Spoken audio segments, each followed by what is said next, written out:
네, 안녕하세요. 오이과학의 루틴쌤입니다.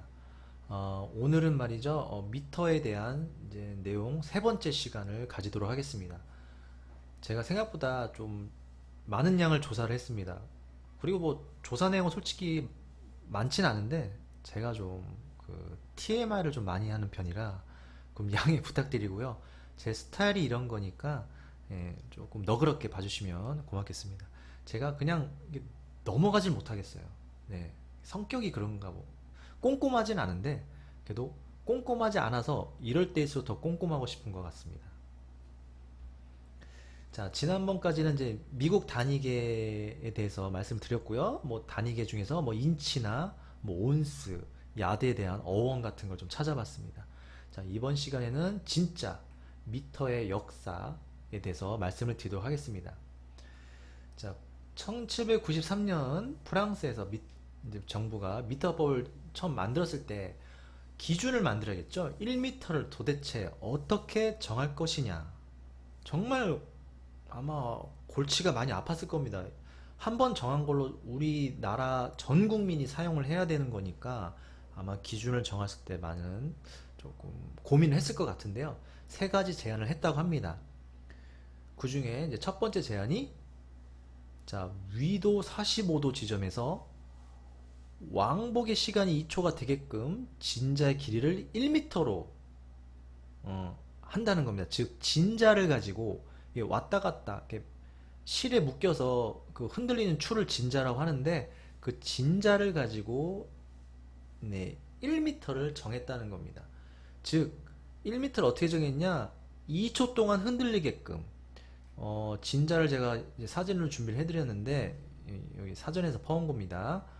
자, 이렇게 실 끝을 이제 벽 천장에 고정을 하고 추를 단 다음에 흔들게 이게 손으로 흔들면 진자가 움직입니다.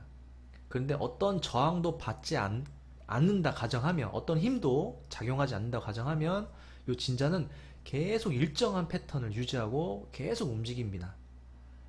그런데 이 진자는 어떤 특징이 있냐면, 요 추의 무게하고는 상관없이 실의 길이에 따라서 요 왔다 갔다 하는 빠르기가 달라지는 겁니다. 예, 그거를 알고 있었단 얘기겠죠. 그래서 요 실의 길이를 계속 이렇게 늦추면서 흔들어 보면 왔다 갔다 하는 그 주기가 2초가 되는 순간이 있을 겁니다. 그때 요 실의 길이를 1m로 정하자고 제안을 한 겁니다. 되게 그럴싸하지 않나요? 아닌가요? 정말 저는 이렇게 생각했다는 게 좀 대단한 것 같습니다. 네. 자, 이건 지우고. 자, 그런데 이 제안은 받아들이지 않았습니다. 왜 그러냐면, 어, 1m의 길이를 측정을 하는데, 기준을 정하는데 시간이 들어갔습니다. 그렇죠. 시간의 개념이 들어갔다는 게 조금 부적절하다, 좀 애매하다고 생각해서 그런지 이 첫 번째 제안을 거절한 거죠. 안 한 거죠. 왜냐면 이렇게 길이의 기준을 시간으로 잡으려면 이 1초의 또 기준이 정확하게 되거든요. 변하지 않아야 되고. 그렇잖아요. 이 시간의 기준이 또 변하면 길이의 미터의 기준이 또 변하겠죠. 그렇기 때문에 좀 부적절하다고 생각한 것 같습니다. 현재는 이 시간의 기준이 정확하기 때문에, 정확하게 기준을 잡았기 때문에 아마 시간으로 길이를 정하는 걸로 바뀐 걸로 알고 있습니다. 정확하진 않지만 나중에 말씀을 드릴 겁니다. 자, 두 번째 제안은 이겁니다.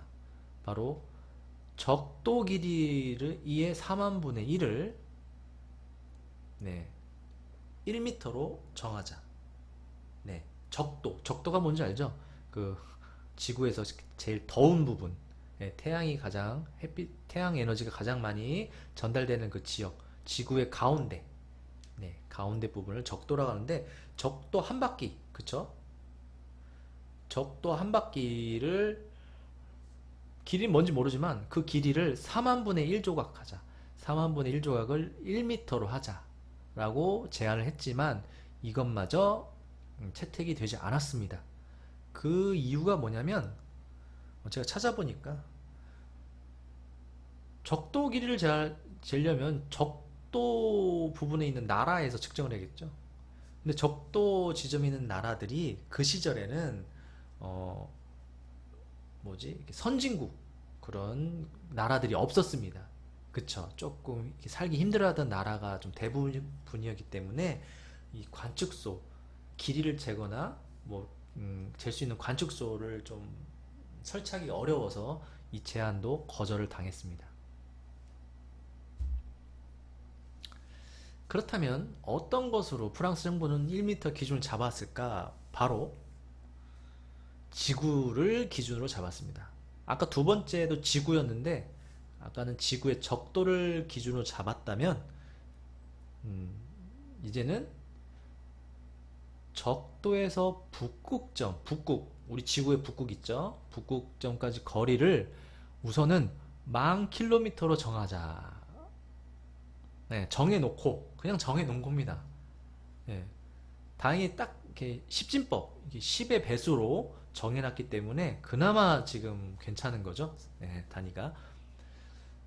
그럼 자 이렇게 정했습니다. 정하고 보니까 그럼 자오선, 즉 북극과 남극을 지나는 선, 그 한 바퀴, 지구 한 바퀴를 쫙 돌리면 그 한 바퀴 거리가 바로 4만 킬로가 되겠죠. 적도에서 북극점까지가 10,000km니까 그게 4배가 되죠. 한 바퀴 돌면. 그러면 지구의 한 바퀴는 4만 킬로미터가 되고요. 이 4만 킬로미터를 미터로 바꾸면 1000곱해서 1시 100, 1000, 4천만? 네. 4천만 미터가 됩니다. 즉 1미터는 이 자오선 길이의 4천만 분의 1을 1미터로 정하자고 기준을 만든 겁니다. 네, 참 대단하죠? 네, 이렇게 이게 이런 역사를 보면은 이 단이라는 게 쉽게 만들어지지 않고 만들기 위해서는 수많은 노력이 필요하다는 걸 아마 저뿐만이 아니라 영상을 보시는 분들도 느끼실 거라 생각합니다.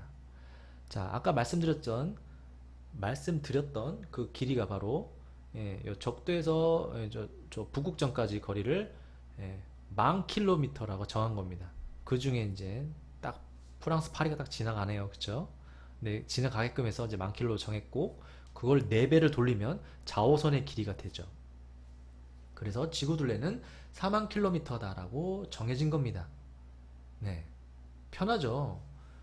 지구둘레 길이를 솔직히 1m를 다른 뜻으로 정한 다음에 그 다음에 지구둘레를 측정했으면 아마 막 뭐 이상하게 나오겠죠. 딱 떨어지지 않고. 그런데 먼저 지구둘레부터 정하고 1m를 정해서 지금 그나마 좀 계산하기 편하게 살고 있는 것 같습니다. 그런데 이 지구의 길이를 가지고 1m를 정하다 보니까 문제점이 생겼습니다. 자, 실제 크기를 지구 크기 재면은 4만 킬로가 안 나옵니다. 또 그 단위로 재면 4만 75km가 나옵니다. 왜 그러냐면 지구 크기가 변하거든요. 지구가 그죠? 지구도 살아있는 생명체라고 하죠.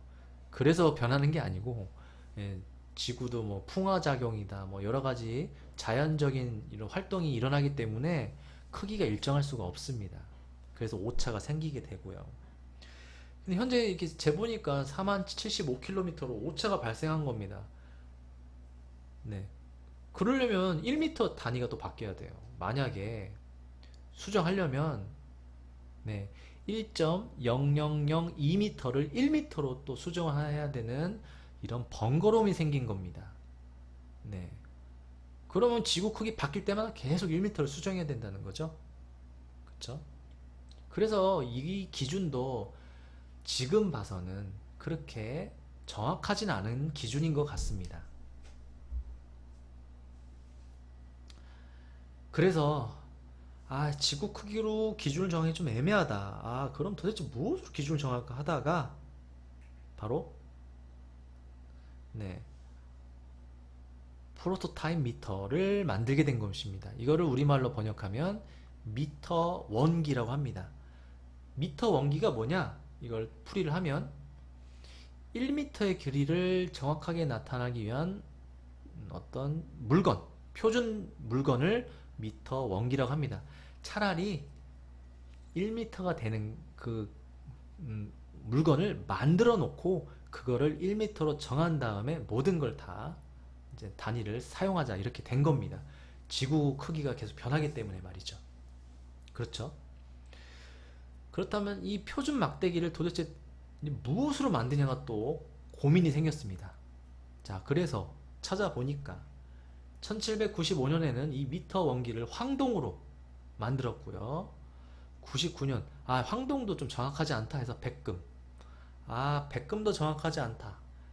그래서 1889년, 많이 지났죠? 수십 년이 지나고 나서 백금과 이리듐을 합친 합금으로 미터 원기를 만들자라고 한 겁니다.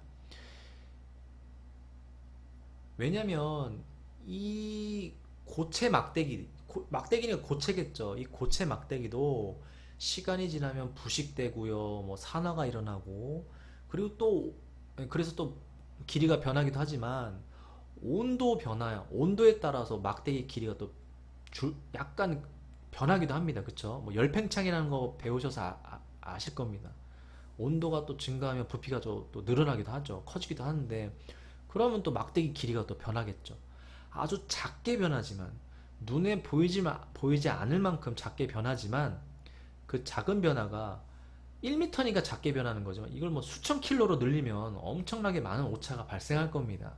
그래서 이것조차 사용하기 애매하다라는 결론에 다른 것입니다. 근데 여기서 이제 미터 원기 네, 죄송합니다. 네, 이거는 뭐 컴퓨터가 하도 노트북인데 노트북이 하도 오래돼서 벌어진 일이라 좀 양해 부탁드리고요. 어찌됐든 이 1m의 표준 막대기, 이 미터 원기를 보통 길이를 그래서 잴 땐 섭씨 0도에서 길이를 재는 거를 기준으로 삼았습니다. 섭씨 0도. 왜냐하면 온도에 따라서 길이가 변하기 때문에 그 온도조차도 또 정해놔야 된다는 겁니다. 참 기준 잡기 어렵죠?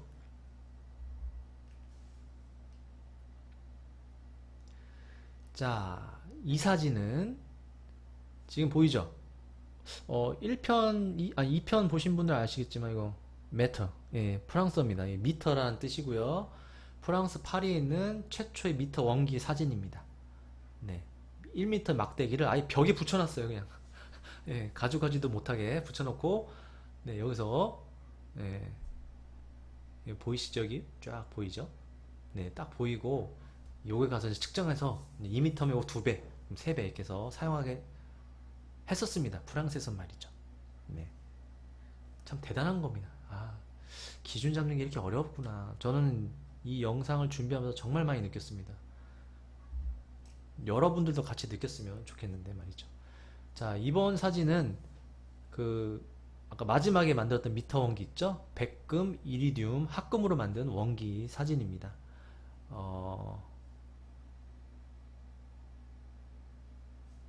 네, 사진이고요. 자, 뭐 다른 건 설명할 건 없고요. 백금은 우리 원자번호로 이제 78번. 네. 아니, 원자 78번 아니고 78의 질량수를 가진 백금과 77번의 질량수를 가진 이리듐을 합금했다는 얘기고요.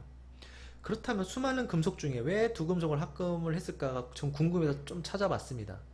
찾아보니까 그 중에 이 이리듐이란 금속은 지구상에 있는 원소 중에서 밀도가 두 번째로 큰 물질입니다. 금속도 밀도가 다 다릅니다. 그죠?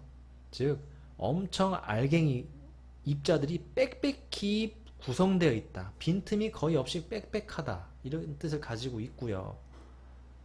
그 다음에 이 이리듐은 이 백금족 원소, 즉 백금과 비슷한 성질을 가진 금속들을 만나면 그 금속을 더 단단하게 만들어주는 특징을 가지고 있다고 합니다. 그래서 백금과 이리듐을 합금해서 미터 원기로 제작을 한 거죠. 네. 참고로 백금족 원소라고 하면요, 주기율표 혹시 아시는 분 계실려나 모르겠지만 주기율표 검색하시면 8, 9, 10쪽 8쪽, 9쪽, 10쪽 중에서도 6개 6개만 백금족 원소라고 한답니다. 그냥 참고로 말씀을 드린 거고요. 참고로 또 TMI죠. 네, 제 백금이 영어로 플래티넘입니다. 플래티넘. 아마 게임 좀 하신 분들은 아실 거예요. 플래티넘 등급. 네, 이 백금이 녹는 점이 1768도라고 합니다. 1768도. 엄청나게 안 녹죠. 네. 그런데 이리듐에 제가 녹는 점을 찾아봤거든요. 여긴 써놓지 않았지만 이리듐의 녹는 점이 2447도랍니다. 와. 그러니 이렇게 녹이기도 어렵다는 얘기는 그만큼 밀도가 크다는 얘기고 그만큼 부피 변화가 잘 일어나지 않는다 라는 얘기죠. 그래서 백금 이리듐 원기를 사용을 했을 겁니다. 하지만 이조차도 시간이 또 몇십 년 흐른 뒤에 보니까 오차가 발견된 겁니다. 아, 참 어떡하죠? 아니, 지구상의 물건들은 다 오차가 생길 수밖에 없잖아요. 시간이 지나면 변할 수밖에 없는 건데 어떻게 이 1m의 기준을 잡을 것인가? 정말 고민이 많습니다. 제가 고민이 많다는 게 아니고요. 이 미터를 제정한 학자들, 과학자들이 고민이 많았을 거라 생각이 듭니다. 그래서 1960년대에는 다시 한번 또 1m의 기준을 바꿔보기를 합니다. 무엇으로 바꾸냐? 이번에는 빛을 가지고 1m를 기준을 잡았다는 겁니다. 그 중에서도 크립톤이라는 원자가 방출하는 빛을 가지고 1m를 잡았다. 1m 기준을 정했다는 겁니다. 네, 요 사진이 바로 크립톤 램프입니다. 즉 이제 크립톤 원자를 안에다 넣고 여기다 이제 빛을 만들어낸 건데 1960년에 지금 제정했죠. 기준을 만들었고 1983년까지 이 크립톤 이 램프를 가지고 1m 기준을 잡았습니다. 네. 크립톤을 가지고 이 빛을 만들면 이런 색깔이 나옵니다. 그래서 제가 한번 찾아봤어요. 네. 크립톤 또 원소 기호가 KR이거든요. 네. 이런 또 멋진 사진이 있길래 사전의 힘을 빌어서 제가 사진을 한번 찾아봤습니다. 색깔이 참 오묘하죠? 저걸 무슨 색이라고 해야 될까요? 몰라요, 저도. 네. 아무튼 자, 이때까지 아까 말씀드렸죠. 83년까지 사용을 했고요. 아까 그 빛을 굳이 얘기하자면 등황색선이라 합니다. 쉽게 표현하면 주황색빛. 근데 과학에서는 주황색이란 말을 잘 안 씁니다. 예.